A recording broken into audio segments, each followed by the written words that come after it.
నమస్తే, welcome to our channel. నేను మీ ప్రియాంకారావు.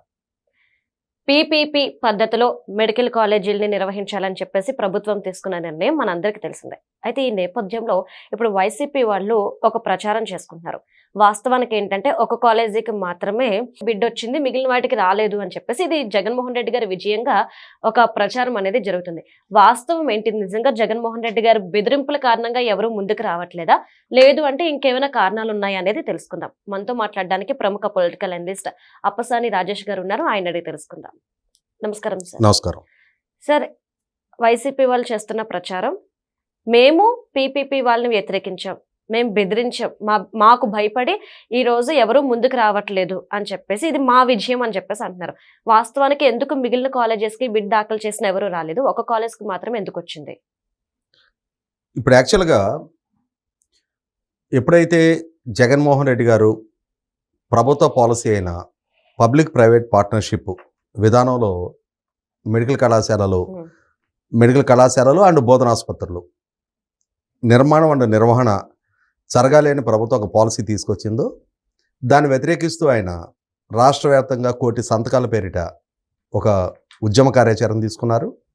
ఈ మధ్యకాలంలో 17వ తారీఖు అనుకుంటా ఆ 1 కోటి సంతకాలు సేకరించిన ఆ సంతకాన్ని గవర్నర్ గారికి హ్యాండ్ ఓవర్ చేసే ఒక కార్యక్రమం పెట్టుకున్నారు. వాళ్ళు పెట్టుకొని ఆ సందర్భంగా ఆయన గవర్నర్ గారిని కలిసి బయటకు వచ్చిన తర్వాత లోక్ భవన్ బయట మీడియాతో మాట్లాడుతూ ప్రభుత్వ పాలసీకి అనుగుణంగా ఎవరైనా బిడ్లు దాఖలు చేసినా మేము అధికారంలోకి వచ్చిన 2 నెలల్లోగా బిడ్లు దాఖలు చేస్తామని అరెస్ట్ చేపిస్తాము, జైలుకి పంపిస్తామని చెప్పని ఒక బెదిరింపు చేశారు.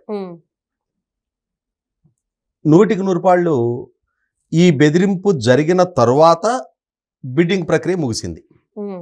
ఈ ప్రీ బిడ్ దాఖల సందర్భంగా ఆసక్తి చూపి ప్రభుత్వంతో చర్చలు జరిపిన సంస్థలు కూడా బిడ్ దాఖలు చేసే సందర్భం వచ్చేటప్పటికి డ్రాప్ అయ్యారు.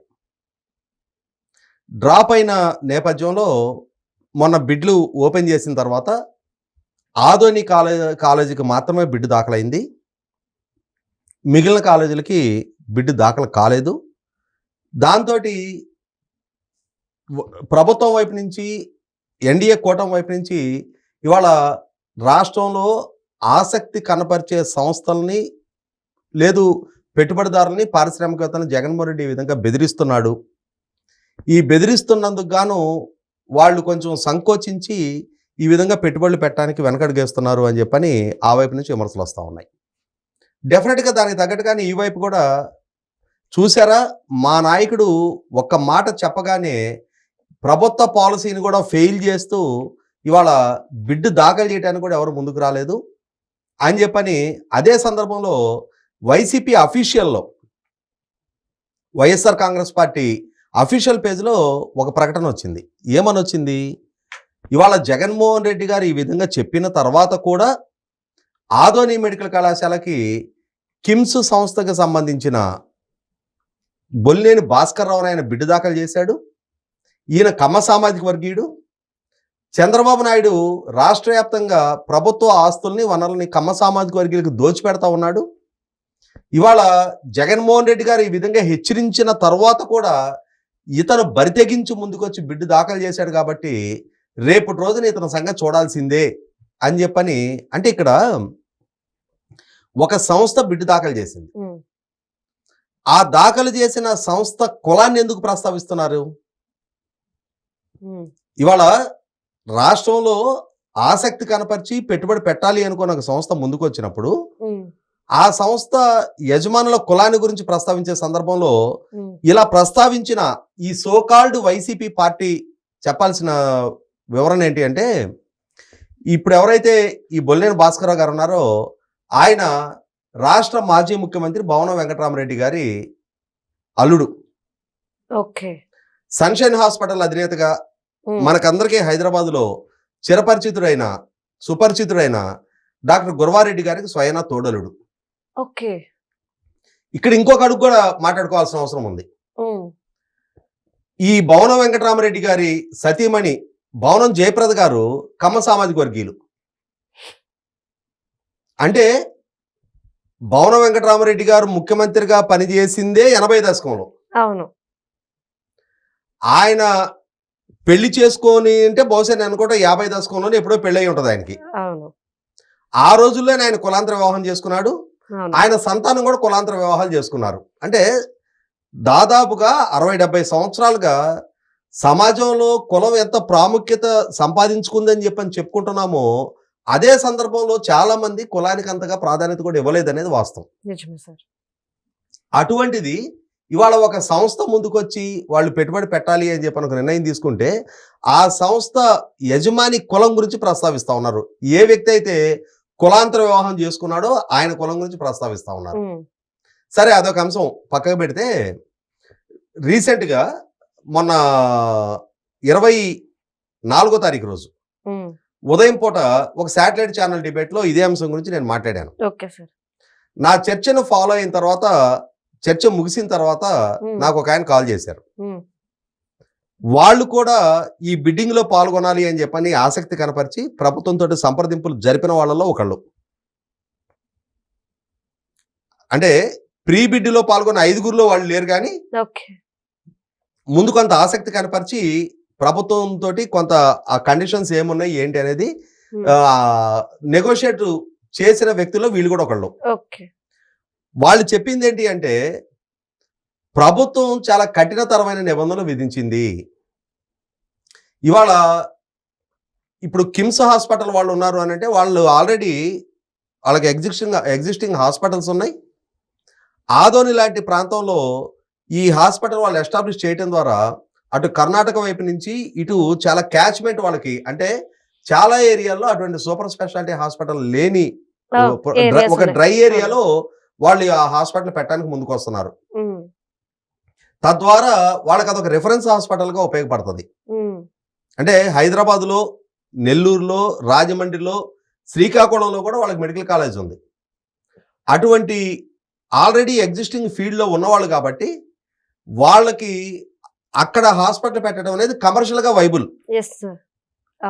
అక్కడ ఏదైనా క్రిటికల్ కేసెస్ ఉంటే వాళ్ళు హైదరాబాద్ రిఫర్ చేసుకోవడానికి వీలవుతుంది వాళ్ళకి. అలా కాకుండా మిగిలిన వాళ్ళు వ్యాపార దృక్పథంతో ఆలోచించే వాళ్ళు ఇవాళ ఇన్ని కోట్ల రూపాయలు మనం పెట్టుబడి పెడుతున్నాం, ప్రభుత్వం భూమి ఇస్తుంది, అనుమతులు ఇస్తుంది, వాస్తవమే.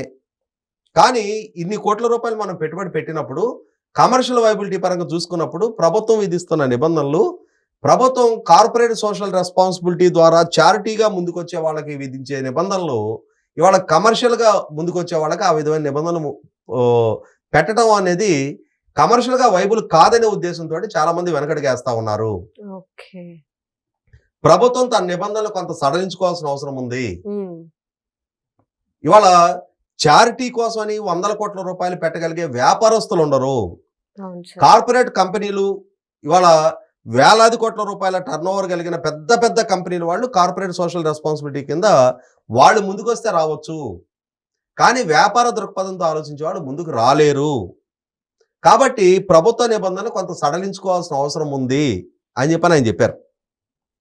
అయితే ఇక్కడ ఏమవుతుంది, ఎస్ డెఫినెట్గా ఇవాళ కార్పొరేట్ సోషల్ రెస్పాన్సిబిలిటీ తరఫున 17 కళాశాలల కోసం ఆసక్తి కనపరిచి ముందుకు వచ్చే వాళ్ళు ఉండకపోవచ్చు. ఎందుకంటే ఇవాళ పుట్టపర్తి సాయిబాబా గారి ద్వారా ఒక పెద్ద సూపర్ స్పెషాలిటీ హాస్పిటల్ ఆ ట్రస్ట్ ద్వారా ఎప్పటి నుంచో నిర్వహణ జరుగుతూ ఉంది. ఆ స్థాయి కంట్రిబ్యూషన్స్, ఆ స్థాయి అంటే ఆ డివోషనల్ గా చేయగలిగే అంతటి స్పిరిట్ అందరిలో ఉండదు. డెఫినెట్ గా వ్యాపార దృక్పథంతో ఆలోచిస్తారు.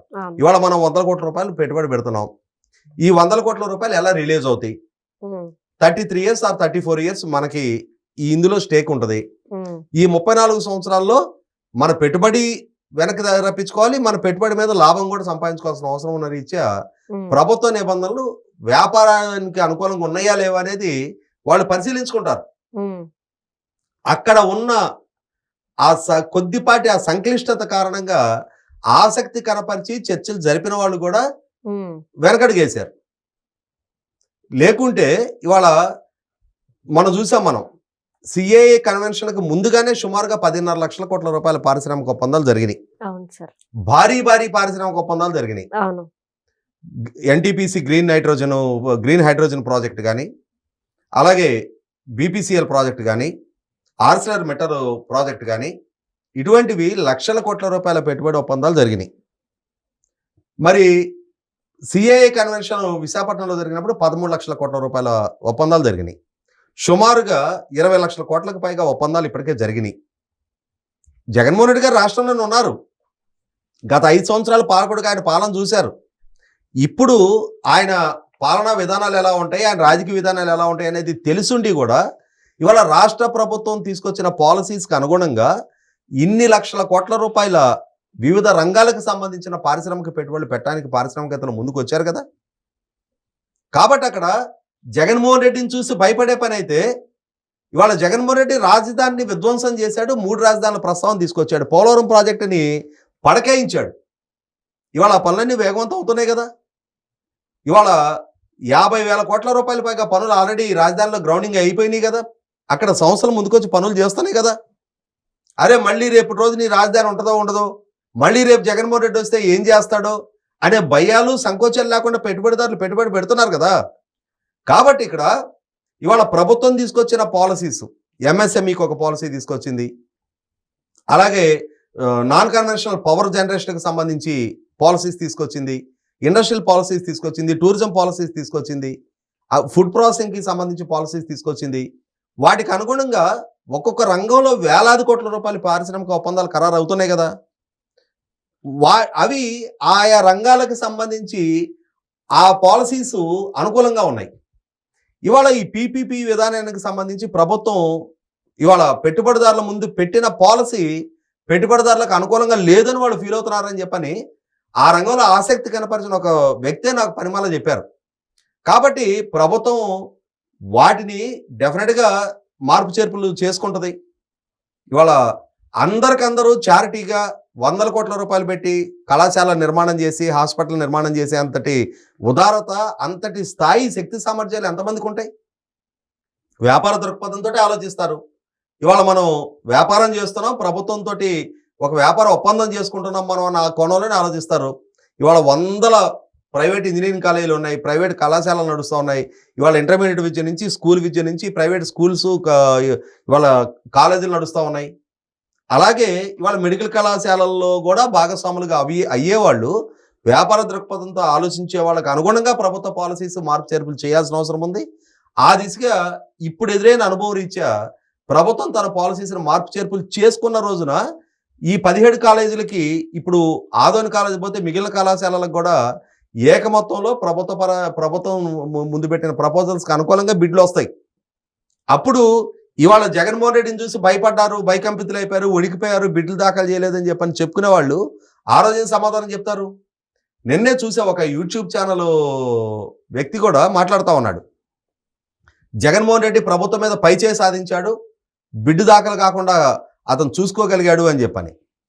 ఈ రకమైన భజన చేసేవాళ్ళు అంటే ఇవాళ జగన్మోహన్ రెడ్డిని చూసి రాష్ట్రంలోకి ఒక్క మెడికల్ కళాశాల విషయంలోనే సంకోచిస్తారా?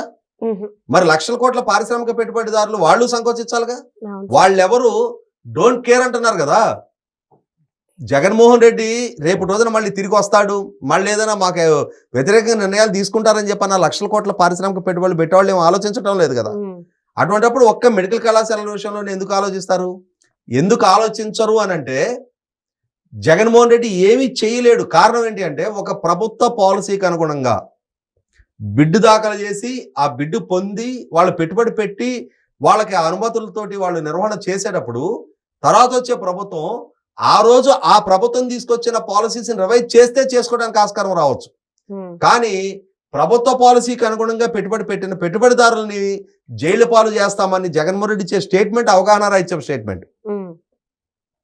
ఎట్టి పరిస్థితుల్లో జగన్మోహన్ రెడ్డి స్టేట్మెంట్ ఆచరణపూర్వకంగా అమలు కాని స్టేట్మెంట్. కాబట్టి దాన్ని ఏదో సీరియస్ గా పరిగణలోకి తీసుకొని దానికోసం భయకంపితులైపోయారు అని చెప్పని ఆ విధంగా ప్రచారం చేసుకుంటే తాత్కాలికంగా చేసుకోవచ్చు.